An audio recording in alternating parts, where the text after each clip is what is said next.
கொஞ்சம் அமைதியாக கேளுங்க.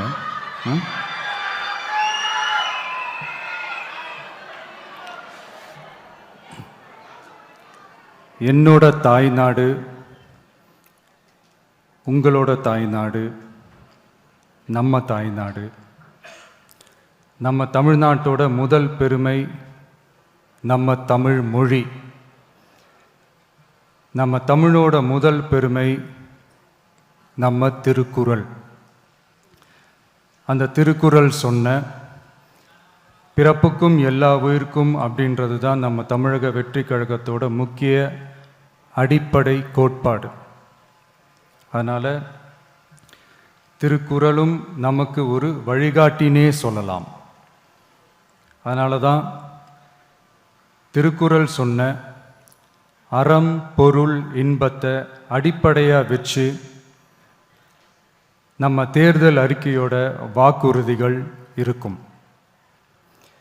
திருக்குறள் சொன்ன அறம் பொருள் இன்பத்தில் அறம்னா தூய்மையான மனசோட நல்லது செய்கிறது. நேர்மைன்னு கூட அர்த்தம் எடுத்துக்கலாம். இது எல்லாம் ஒரு அரசாங்கத்துக்கும் இருக்க வேண்டிய குவாலிட்டிஸ்.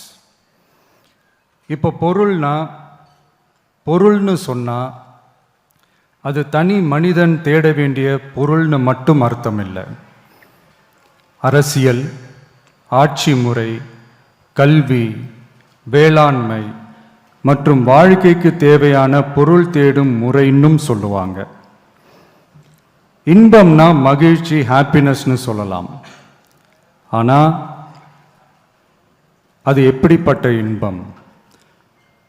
கலங்காத மன உறுதி, அறிவு, தேடல் மற்றும் நேர்மையான உழைப்பு மூலம் வர்றது தான் நிஜமான இன்பம்னு சொல்லலாம்.